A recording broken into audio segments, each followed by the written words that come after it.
At the time of our birth, the universe aligned in such a way that crafted the blueprint of our life. Here on Mapping the Stars, we serve the purpose of getting to the root of each guest, what makes them who they are, allows them to share the space, uh, what parts of themselves they're willing to share with us and where they're still hiding. My name is Rennie. I am your host. This is episode 2, so welcome back. If you're new here, get with the program. I'm kidding. I'm honestly kidding. So today, it's a little something different. We have our first Earth sign on here. Hi. This is Sophia. She's Hi. our Capricorn baby. Would you like to give a little bit of an introduction about yourself? Yeah, sure. My name is Sophia. I'm also a student here at FIU. We met like 2 weeks ago, so I'm excited to see, my chart. I haven't got my chart in red. I said this off camera in like a few years, so definitely a lot of development. Definitely a lot, definitely new things that probably arose. So I'm very excited. And I'm excited to get started, shall we? Yes. Okay, cool. I have my notes actually prepared this time. So we're going to be basically going down as I've prepared. Probably another thing to note is we are going to do a tarot segment within this reading. However, if you want to see that, if you're interested in seeing that, it's going to be posted on our YouTube channel. So you can always click the links for Eudaimonical Media in the description on Spotify, or if you're already subscribed to our channel, it'll be posted whenever the notifications go off. Turn your notification bell on. Yes, please do. I will know. I'm kidding. Anyways, to get started. So, as I mentioned before, you are a Cap Sun, but in your entire big three, you are a Gemini Moon and a Cancer Rising. Funny enough, the dominant element in your chart is actually air. Wow. And I wanted to bring that up because the dominant planets in your chart are actually your Moon, your Mars in Aries, which we will get into what that means, and your Neptune in Aquarius. Okay. This is going to lead me into my initial interpretation. So before I even get into your planets, the kind of person that at least I'm picking up energy-wise from your chart is somebody who's pretty ambitious and goal-driven, and I would attune that to your Capricorn Sun. I see that you're somebody that may prioritize communication as a means to acquire knowledge. There's a lot of big, like, dreamer energy, idealist energy, very visionary-like in here. Okay. I kind of was getting inklings of an acts of service person. Acts of service, and this is more attuned to your Cancer rising and your Virgo Jupiter. Okay. I didn't even know my Jupiter was in Virgo. I completely forgot. But, yeah. Somebody who takes a lot of initiatives and is very direct in your speech pattern. Potentially somebody that's a nonconformist. Definitely a lot of compassion, though, for those around you, and generally very creative, which would make sense, obviously, as a person in a creative field, as it is. Yeah. Major We're being both, literally being digital television and multimedia production. Like, you're meant to be here. Exactly. I am meant to be here. I am meant to be here. Every moment in my life led me to this chair. Yeah. So far, what do you think of my initial interpretation before I get into the chart? I'm not surprised. I mean, I'm aware somewhat of my chart, so I'm not really surprised, but I am kind of surprised about the acts of service thing. I don't, I wasn't expecting to hear that, but yeah, and also I think that my value in like intellect, I was also taken aback by that. But yeah. A little shocked. So a little shocked for sure. A little shocked for sure. Again, it's been a while since I've had my chart read, so there's definitely new things. There's also like going to be a full moon tonight, I think. It's either tonight or tomorrow, but of course, by the time that we post this, it would have already passed. I know, but we're supposed to be. But just so you can catch the energy in the room right now. There is a blood moon coming. Isn't it the worm moon? Right? I don't know. It's a blood moon. It's also a total lunar eclipse. Oh my god! So there's a whole bunch of like regenerative energy going on here. This is the time for cycles to be coming to like its full max before letting. It's time to let things go. Yeah. Before we hit new moon, where everything is like you're starting around and building back up. Literally building back up, but yeah. Literally. So let's get into the planets then. Okay, let's get into the planets, yeah. Let's go. Okay. Sorry, I have a thing for theatrics, but I No, think I that's did. I studied theater before this, so I yearn for the spectacle of everything. I am very dramatic. You can probably catch that from my chart. hence But it's yeah, a little bit flashy. We got this. We're exactly. No, good. we got We're this. Yeah, we're good. so good. Mm. Okay, so getting into your sun in Capricorn, some of the things that I actually did pull out while I was going through your chart, at least the ones that kind of stuck out to me, um, is that you come across as a person who's generally has a strong sense of responsibility. There tends to be a lot of stuff that you burden on your shoulders, and that tends to come along with being ambitious because, of course, the more that you strive for, the more that you will bite off, the more that your plate is going to be full. You ask to eat, so fill your plate, right? Um, I also do see that there is a potential to sometimes be lonely. You tend to walk alone. You might want to start projects and bring along all sorts of people, but sometimes it means that you're left behind in the dust often, or you feel like not a lot of people do understand like the weight of your dreams. So in that sense, it's kind of like it creates a little bit of dissonance and isolation from others. But of course, Capricorn being an Earth sign and very, very if everyone knows the stereotype, they tend to be very great with resource, like very resourceful, knows how to maximize all your material pretty well and distribute it where it needs to be. Um, make money, Capricorns. um, so far, what do you think about that though? I mean, that it's I'm an only child, so I feel like that the kind of like isolation aspect I think resonated a lot with me. And I think also again, I think being in the creative sense, I feel like a lot of like what I do doesn't make sense to a lot of people. So I feel like that, I'm very lucky that I do have a lot of people who do understand, you know, my goals, my ambitions. But I think that, yeah, I think that does resonate with me a lot. The sort of isolation kind of people just not understanding, I think, the creative process. I think I trust a process. I don't know if everyone else around me can, but I'm lucky that a lot of people do trust the process. Also, what you kind of said about like you wanted to eat, so you know, your plate is full. That is true. I do, there's a lot of goals and a lot of things I want to work towards. So it's not that's definitely yeah, that definitely does resonate Capricorn is deeply. very ambitious as it is. Yes, it is a stereotype, but I feel like it's not just like, oh, we're like hardworking and like like we're like that we're stern. I don't I don't, most Capricorns I know are actually not that stern, surprisingly. Surprisingly, things Yeah, you got a lot of dreamer energy in your chart. So if you can dream big, you can definitely reach for it, can't you? I mean, that's what you're here for, right? of course. Of course, yes. That being said, I'm going to go ahead and transition into your moon, which that is in Gemini.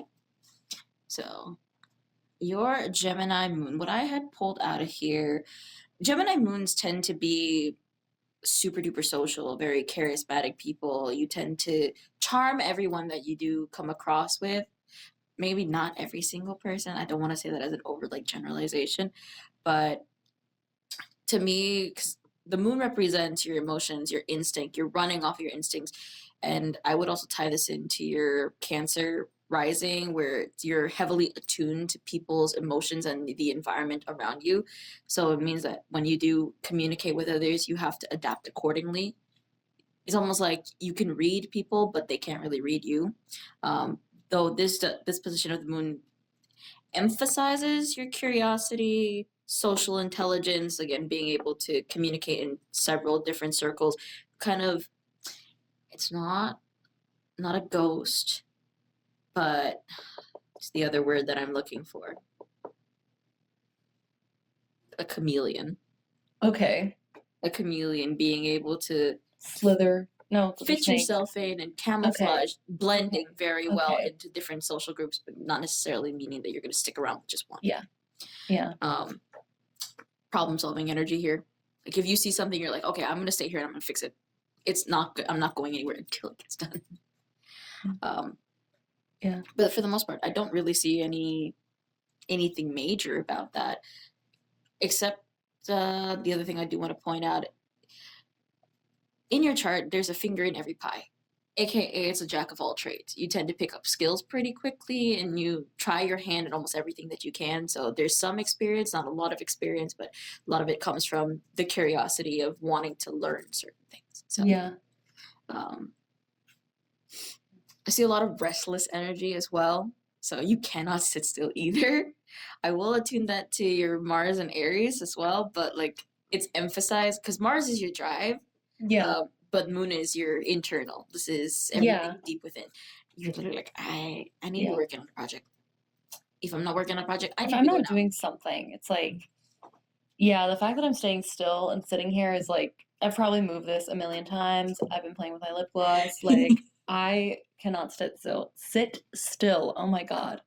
Yeah, no, that is very true. There's kind of this restless energy that I get a lot of the time. Gotta bounce. Are you sure it's not potentially ADHD? I don't know. It could be. It could be. I don't Who mean to jump the knows? stereotypes. I'm No, no, sorry. no, no, no, no. No, of course not. We love our ADHD people out here. We Maybe do. I am one of you. Who knows? But Who yeah, knows?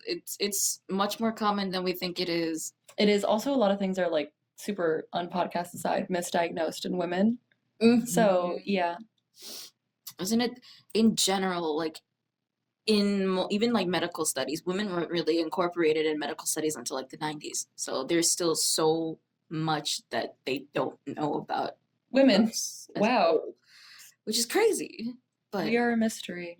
it's the 21st century. I know. Get with the program, everyone. Exactly. Get with the program. You have a trine between your moon and Neptune, which does give you that emphasis on compassionate nature. Neptune also being like area of kind of escapism, kind of it's dreaminess, it's a little bit of idealism. So having air social energy to dreamer aspect of it, it's just like, you know, I resonate with you, I empathize with you very much. This is the empath. So there is that too. But because you have an opposition with your moon and Pluto, uh, a lot of the times your internal state tends to become too intense. I also see issues with potential fears towards losing control of your environment. Like I see somebody that like you need to have your foot in and have much more of an influence in things because if you don't and you're on the back burner, you're just like, okay, this is not going according to plan. This is not efficient. This is not the way that it needs to be. I need this to be this, and that. Yeah, I see that. Like if you told me that this was the plan, let's stick to it. You know? So in a way, And if we're gonna veer off from the plan, I'm so okay with that. You just have to tell me that we're gonna veer off, and then we're good. But yeah. structured spontaneity. Structured spontaneity. Yes, like let's be spontaneous, but in a structured way.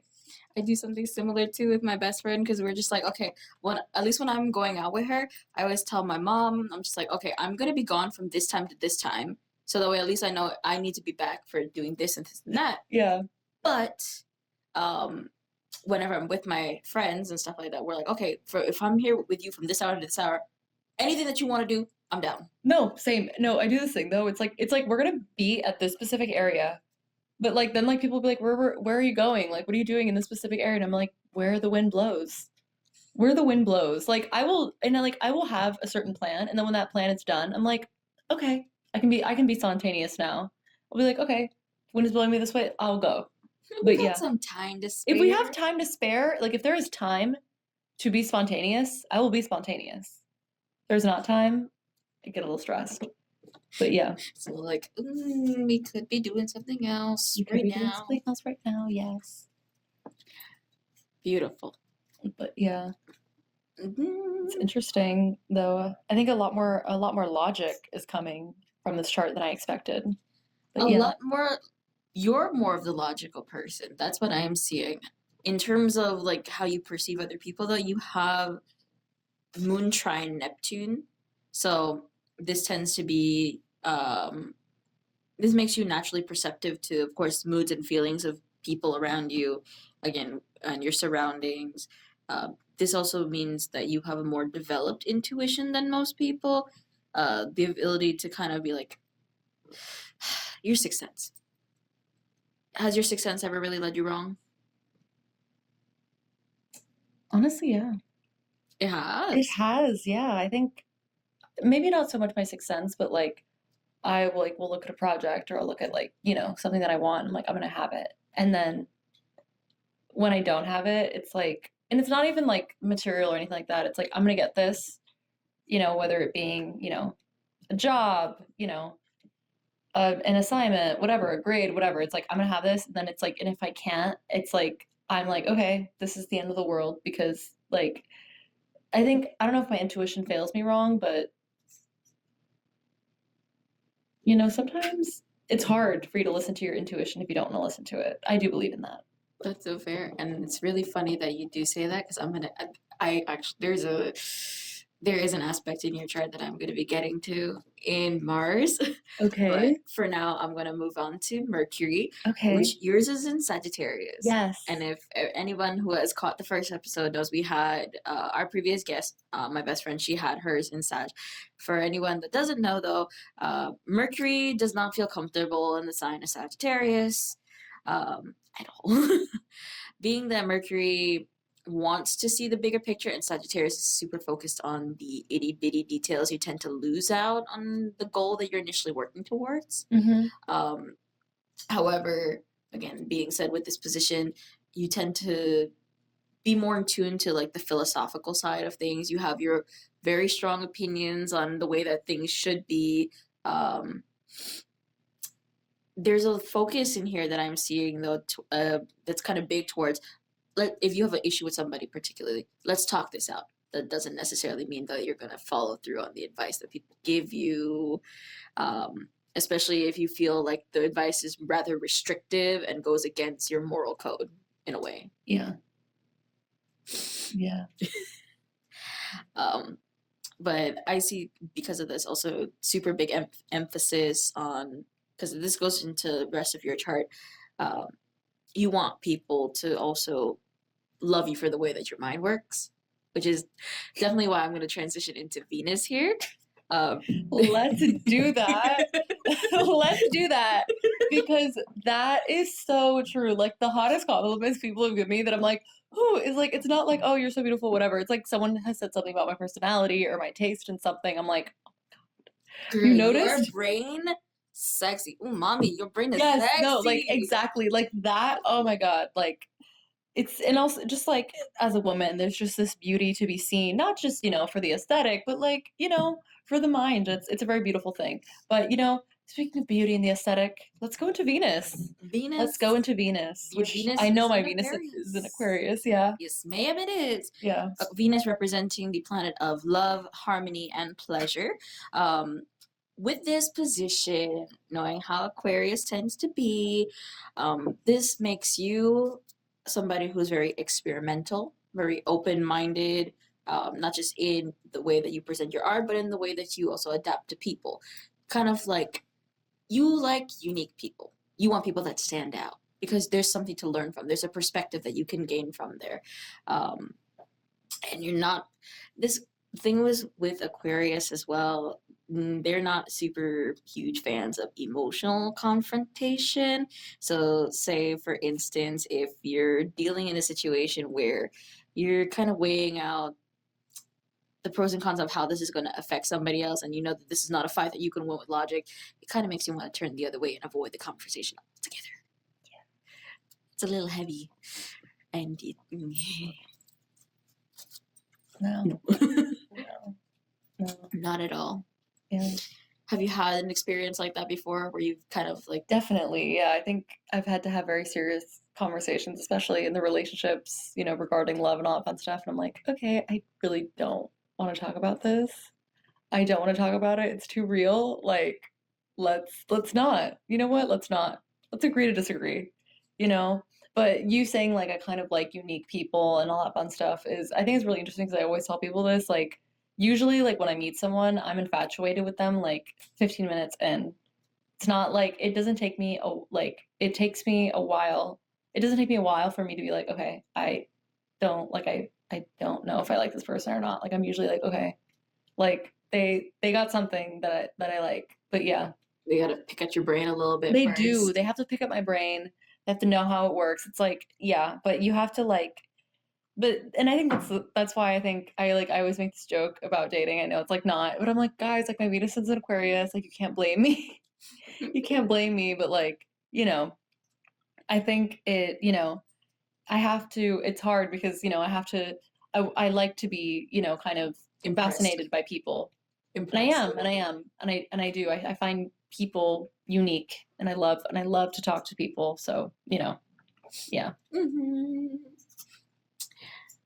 The other thing that I do see in here too is that for a Venus in Aquarius, yes, it doesn't have to be that deep, but you also kind of enjoy having relationships. Like if we're talking romantic relationships, those that also have their fair share of like friendship within Oh those. yeah. They're the Oh best yeah. ones. Banter, being able to bounce off of Yeah. somebody, their energy matches yours, but Yeah. also being able to bounce ideas off of them too. Yeah. I So agree like 1,000%. 1,000%. People like always say life is like a game of ping pong. You gotta bounce off one another. they gotta impress you any way they can. That you just I think it's not even impression so much because like, what is impression? Like Mhm. me already getting super very philosophical here. Like what is, impression, but you kind of have to like, you know, you have to match me, you know? You have to match my energy. And in whatever way that is, I like that. Seeing your vision and essentially cultivating it in a way, or help like bringing it to Just life. knowing, just yeah, understanding. Someone who was born to understand you. I mean, I don't know if anyone was born to understand anyone. It is very philosophical, but yeah. Fair enough. Fair Yeah. enough. It just depends. It depends, yeah. It depends. There's 8 billion people on the planet. There's going Yeah. to be at least one person who was born to understand your vision, right? Yeah, and same with you, and same with you. Exactly. There's so many people on this planet. Ain't that right, Julio? Yeah. Shout out to Julio. Shout out to Julio. All the Yeah. way in the back. RTD. Yes, thank you. Where was I? Ah, Mars and Aries, I believe. transitioning into Mars and Aries. So Mars represents your drive, your energy. This is also like your sexual drive as well too. What Okay. you're attracted to in that sense. Okay. What you seek. Of course, with your Mars being in Aries, impulsivity. It's like the hallmark of Aries placements is impulsivity. But the thing is, it's very action driven. It's very forward. Like you know what you want, and you won't stop at anything until you get it. Um, emphasis the spontaneity here. Um, This Yeah. gives you your competitive energy as well. So Okay. it's not that you see people as like I need to beat you, but it's more of like, let's say for example, if you see a project, you're like, I could probably do that better. Probably can. They could have edited this better. They could have done this better, or maybe more of the sense of, I could have worn that dress better. Maybe. Actually, no, I don't think I could have like I don't think about clothes like that. Like, oh, I could have worn that better. But definitely, like in a project, I'm like, okay, if I was there, I would have done this, this, and this. This should be done. This needs to be done. I feel like that's like more the creative mind. Maybe not competitiveness, but yeah, I see that. Yeah. I see that. The other thing I would love to bring up in terms of an aspect that was kind of calling through a lot to me was the Mars square Saturn aspect that you have in here, which presents as difficulty in self-expression. A couple notes that came up with me while I was reading through this was potentially like a strict upbringing or rigid authority figures in your lifetime, and the idea that potential setbacks tend to cause spirals of self-doubt of whether or not you're like good enough for this thing that you're reaching for, where you don't take rejection very well either. I mean, Okay. not many people do bounce back super easily from it, but rejection is redirection. there you go. That's my mantra that I've been telling myself these past few days, dealing with a personal rejection. But yeah, that is definitely, I don't think, I don't know anyone who takes rejection well, but I don't think I take it well at all. Have you had that spiral though going down of I don't think I'm good enough for this, or maybe somebody else is better suited for that? Yeah. I have. Yeah, I definitely have. Especially like, you know, in the industry that we both study and work in, I feel like it is always a constant thing of like, yeah, there's someone out there who's like better and yeah, it's I don't question, whether I'm good enough for it and like all that fun stuff because, I think every craft, you can learn. You're not born a certain way, but, I think you can always tune in to your craft a certain way, but it's more about, could have done this better, could I have done that better, Coulda, woulda, shoulda. Coulda, woulda, shoulda. Yeah, It's okay to hold yourself to a high standard, and even if you don't meet it, it's not the end of the world. You're still learning. exactly. There is never a time where you're going to stop learning, Yeah. right? Yeah. You're students of life. Exactly. But yeah. Philosophical trains of thought. Yes. Yes. And now I would love to transition over here into Jupiter, which your Jupiter is Jupiter and in Virgo. Yes. Virgo. Jupiter being the planet of happiness, optimism, grace. This is opportunity as well. Um, I do see that with Virgo here, your opportunities tend to arise from your attention to detail. This is practical, technical knowledge and skills. Organization is a big one in here. Your ability to be able to piece these whatever projects that may come through, some sort of leadership in here as well. Though Virgo itself doesn't tend to take leadership as a forefront. I think this might also be in tune with your Aries Mars because Aries also has leadership energy, and that's fire sign Really? energy coming in here. Really. But you tend to this is a good place for support though. Supporting, Support. yeah. At least in my eyes, I feel like it's a good area for support. Elaborate on that. Like support in like what way? Supporting in that sense, because you have a keen eye to detail, you tend to pick up on things that others don't. And that tends to mean that, oh, maybe this could be done better, this is more efficient. But also, hey, maybe we should be careful not doing this because we might overstep doing that. Or this is going to, if we do this, it's going to deteriorate from the initial meaning of whatever this is supposed to Yeah. be. Yeah. So this is That's probably interesting. not going to be following the instructions to that. And I don't think we want to go that far. Oh, sorry. Oh, no. I'm not talking about like instructions. If you're, I mean, like if you're working with people, Uh-huh. if we take this step forward, we might go far off from what we were asked to do. Oh yeah. We're far off task. Exactly. Yeah. Yeah. Mm-hmm. And that's like, you know, I think other signs aside, it's hard because I do tend to be astray because I'm interested in so many things that like, yeah, this is my main goal, but I think, oh my God, this is fascinating and this is fascinating. And oh my God, I could also look at this and look at that. And then the end goal is here Mm-hmm. and I'm still here. But yeah. There's also big problem solver energy in here. Virgo, Okay. again, I bring back to Virgos. Most of them do tend to love acts of service. I love a So problem. you tend to want to, like, if you see it, you want to fix it. You cannot walk away if you don't fix it. But the thing is, people do appreciate your insight and being able to, have that intuition of being like, okay, maybe you gone wrong here, or you're the other perspective that they may not have seen, and that's probably the avenue they should have gone down in the first place to fix a certain problem, task, error. Yeah. You never know. I never know. You never know. But most people do appreciate whenever you do step in and help the way that you normally would. Oh, Yeah, even if they don't tell you. sweet. That's sweet. Oh my God. Mm-hmm. I'm gonna hug my friends extra tight. Do so. But yeah.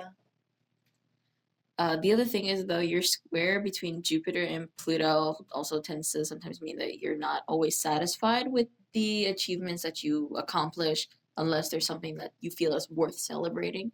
So I would definitely say in that case, celebrate even the small things. They're little stepping stones until you get to your big milestones. Oh, thank you. Yeah. Thank you. Mm-hmm. Your Saturn is in Cancer, and Saturn represents Okay. discipline and contractions. The thing is with Saturn and Cancer,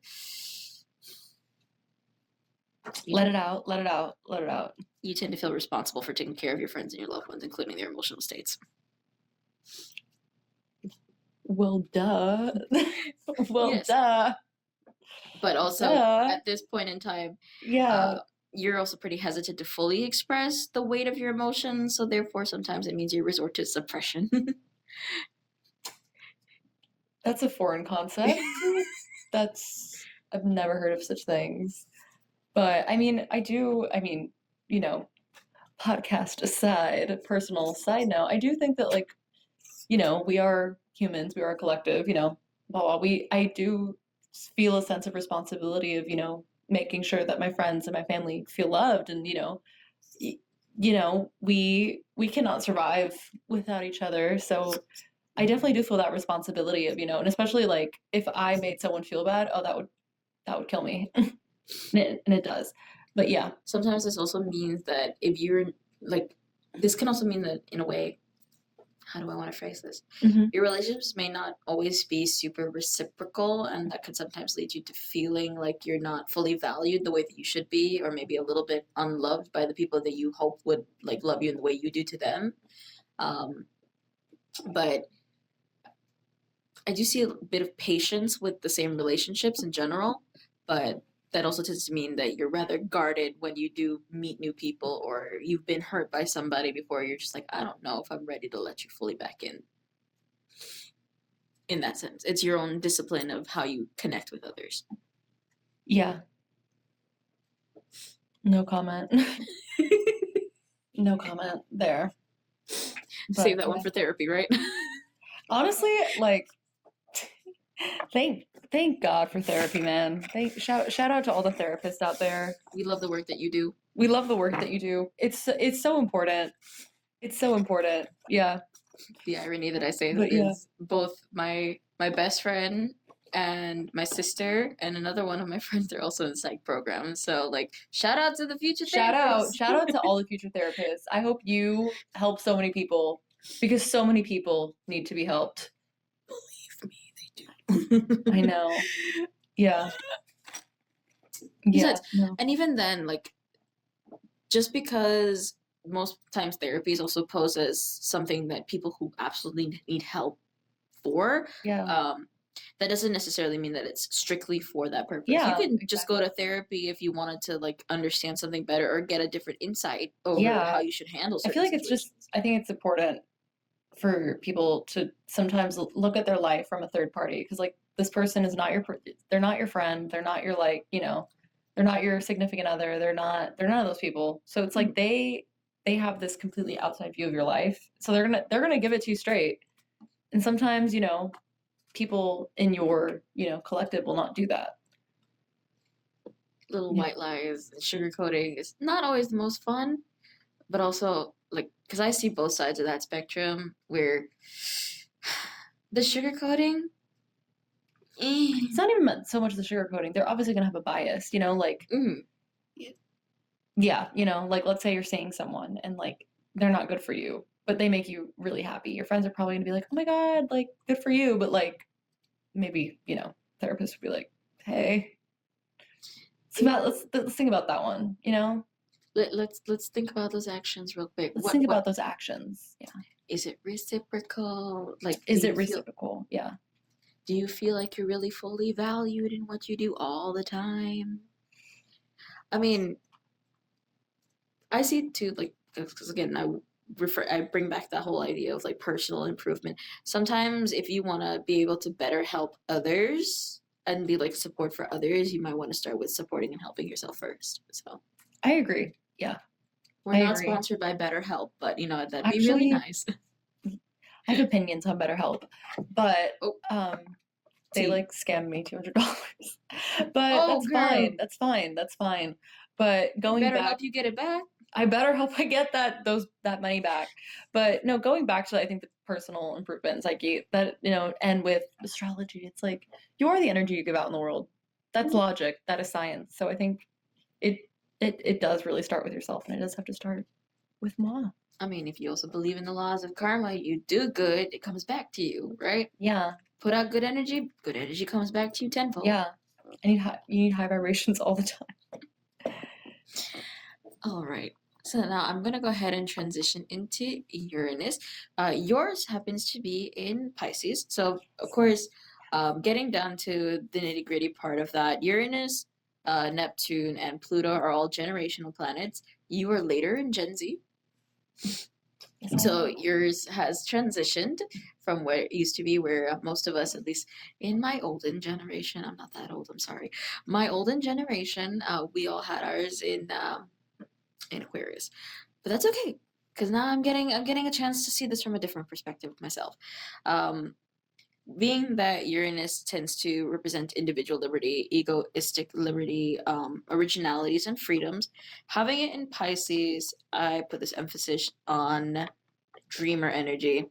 There's a little bit of escapist attitude when things tend to come to be too much. Just like I'd rather be doing something else than dealing with this right now. Um, but there's also the idea of an idealist and a visionary are a little different. Visionary being that this is the change that you want to make. Idealists tend to get stuck up in their head sometimes of the way that things should be, but not necessarily are. So the reality does tend to create that bit of dissonance. But in this case, what I do want to point out is that Uranus is in your ninth house. So this tends to be a place where you would travel a lot. You're more interested in that higher education sense, learning about humanity as a whole. But because there's a trine between your Uranus and your ascendant, this kind of, I would say, emphasis on the spontaneity, but a little bit of instability because of you're always changing and you can never really be like tacked down in one single spot. So, in this case, the innovation that excites. yes. You are the visionary. I love to travel, so I feel like that makes a lot of sense. I love travel. It's like a lot, takes up a lot of my thought. So yeah. Hey, listen, it's good to have friends in higher places and in every place that you go, right? Yeah. You never know where it comes in handy. Never know where you'll end up. Never know where you'll end up. Yeah. So now I shall transition into Neptune, which yours is in Aquarius, of course, following most of Gen Z. We're going to have ours in Aquarius. This is your transcendental liberty, non-egoistic liberty. This is also fantasy and illusion. Being Things that that I love. Mhm. But yeah.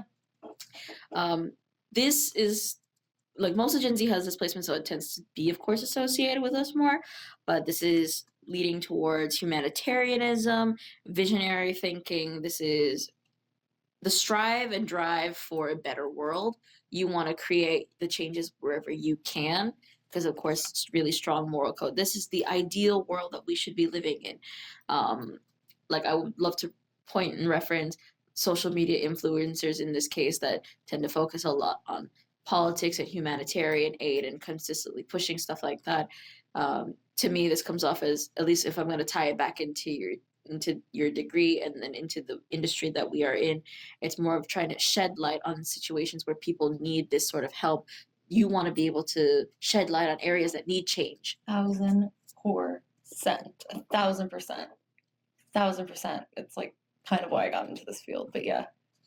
Do you have any like previous stories or maybe news packages that you've done that reflect on that? I mean, yeah. I did like a Spanish news package about kind of the what was the not the protest here, but the protest when I did my study abroad in Spain of Israel and Palestine, what was going on over there, and it was a completely different perspective than how the protests were going here in the United States.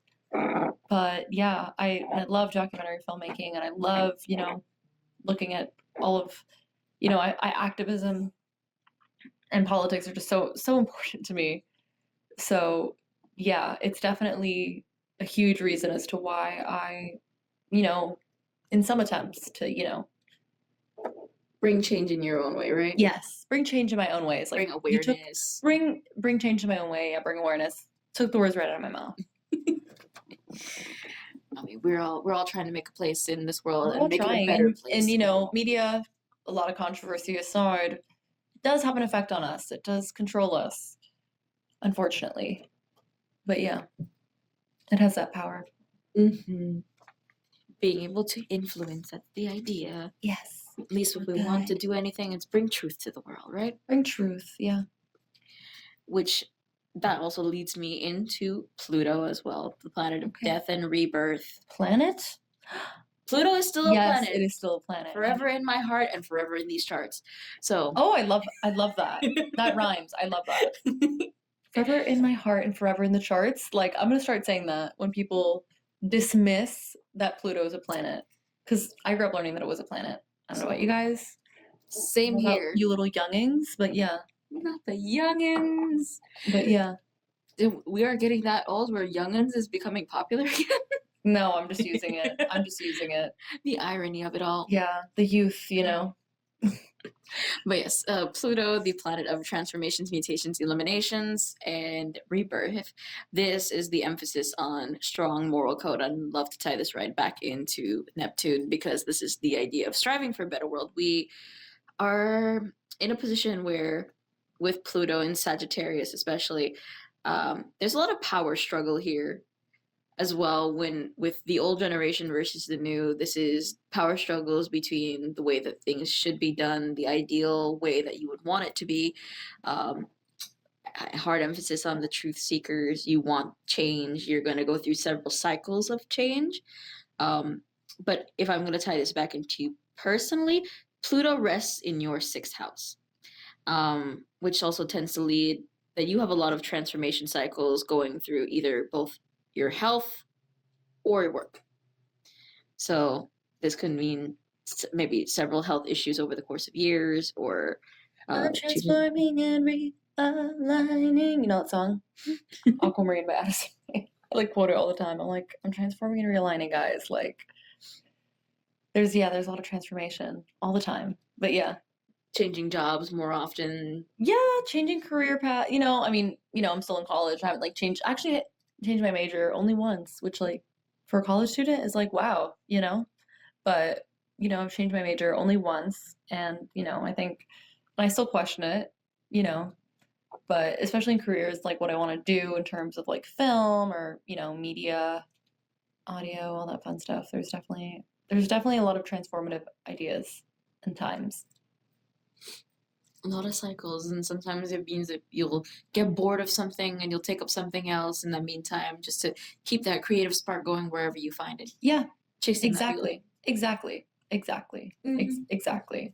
Believe me, as we all know the position Yeah, where we're like, yeah. There's yeah, like I a think we're done. cycle of like kind of like finding something interesting and then finding another thing interesting. It always like revolves around the arts. So I'm not like I think that it's a weird consistent in my constant like transformation, if dare I say. Hey, listen, it makes sense to me. We were born to understand your visions here in mapping the stars, right? Or to understand all of your visions, yes. Okay. That being said, I'm going to be coming down to the wrap up of this, and we're getting to your rising.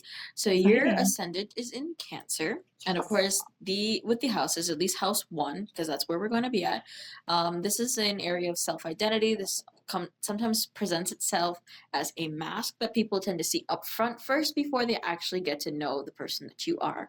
And with yours being in Cancer, ironically enough, it's giving you girl next door energy. You're an icon, queen. Girl next door. Girl next door, there's a sense of familiarity, like I may have known you from somewhere before. Not necessarily because you're immediately opened up, but it's just like, you know what, I feel comfortable enough to express myself to you. That is sweet. That is very sweet. That being said, too, with your rising in Cancer, being that it's opposite to Capricorn Capricorn, sun, yeah. this position tends to look for structure and security in your relationships and partnerships, meaning that you want to be able to be not reassured in that sense, but No, I want to be reassured. well, Yeah, I need reassurance. I need like someone to tell me like this is how I feel about you. This is how this is how it's going. Upfront. I need someone to be upfront. Even though I'm like I am emotionally in tune as you say, I actually suck at social cues. So I'm like you need to tell me how you feel right now. If you're gonna do something, you have to tell me. You can't just like make me read between the lines because I can't do that. But yeah, You need a label. I need a label. You can't tell me how you. I know how you feel. You just need to put it into words. I need most things to be reiterated orally for me to understand. Surprisingly, but yeah. Put it in writing if they have to, whatever steps necessary. Do it, whatever. Like if someone needs to tell me to do something, I have to like, please just like speak it. Speak. But yeah. The other thing I would love to point out in here is I did see in your chart you have a opposition. Your ascendant has opposition to your sun. Hmm. So in the sense, self-identity and ego, individuality has conflict. And this conflict represents itself in the presentation of yourself. Sometimes the person that you are may not be fully represented to other people, and they tend to take that and run away with it, essentially misrepresenting who you are. There's a bit of conflict there. So Interesting. yeah, Yeah. to me, like Interesting. to me, it didn't make sense when I did see it off the bat, but like I also couldn't like walk away from it, if that makes Yeah, sense. no, I get exactly what you mean. And it's like, I definitely know that not every interaction with someone is going to be perfect, and not every interaction is going to shake me to my core and shake this person where they're gonna know me fully in and out. They're probably not. I have a lot of sporadic interactions, but I think it's interesting how you say it's kind of a misrepresentation of me. I think that is like a very interesting way to put it. The way that essentially you project yourself to other people may not necessarily be the kind of person that you are deep within. Yeah, that is So interesting. Yeah. very much. It takes a while to get to know someone as well. A very long time. It does that. I do see with the Cancer energy. It's very much like you're very guarded. Like you know how crabs as a whole tend to, they're soft on the inside, but they have their hard shell on the Yeah. outside, and it's Yeah. very difficult to break in and crack Yeah. it. I mean, it's not like, oh, it's like, you gotta really get in to know me. You know, of course, it's like I am trusting and I do, I come into every interaction with good intentions until, you show me something otherwise. But I think it takes a while for someone to really like, unless you're like, I'm like fascinated by you, but Enraptured, and I'm infatuated and enraptured, enchanted, charmed, if you will, charmed, if you will, for me to kind of like open up in a way that is authentic. But yeah, authenticity is very important though to me still. Cute. I love how this wraps up short, sweet, and simple. And I think that's all I have to say about this birth chart. So, Thank overall, you. what did you think? It was very accurate. I'm still shocked by a few things. I'm not gonna lie. Kind of the guardedness, I think something I've tried a lot to be less of. The logic, I really don't consider myself a logical person. I think it's interesting because I am, Cancer rising and a Capricorn sun. A lot of my friends are like, you don't act like a Capricorn. You're very emotional, actually. And I'm like, okay, like I'm still a Capricorn. And I think that and my friends used to tell me like, oh my God, your Cancer like overrules your Capricorn. I don't think so. But I think it was an interesting kind of insight with my whole chart to kind of view a little bit of how I act. But yeah, it was, I think some things definitely took me aback, some things I was not surprised by. So yeah, thank you so much for having me today. I really do appreciate having you here. This is a I lot of fun really for I me. really needed this, so thank you. Yay! But yeah, And thus, our journey to the cosmos is going to be ending here this week. second episode. Mhm. So, if you enjoy what we do here and want to continue supporting us, please do like, subscribe, turn on that notification bell on YouTube. If you're listening to it from Spotify, do follow our channel for more. All of our socials are going to be linked in every single description box that I could find, and any other links, information, and whatever not, it's probably going to be attached somewhere over the rainbow. But until next time, it's been real here on Mapping the Stars, and we'll see you next time. Thank you. Bye. Bye bye.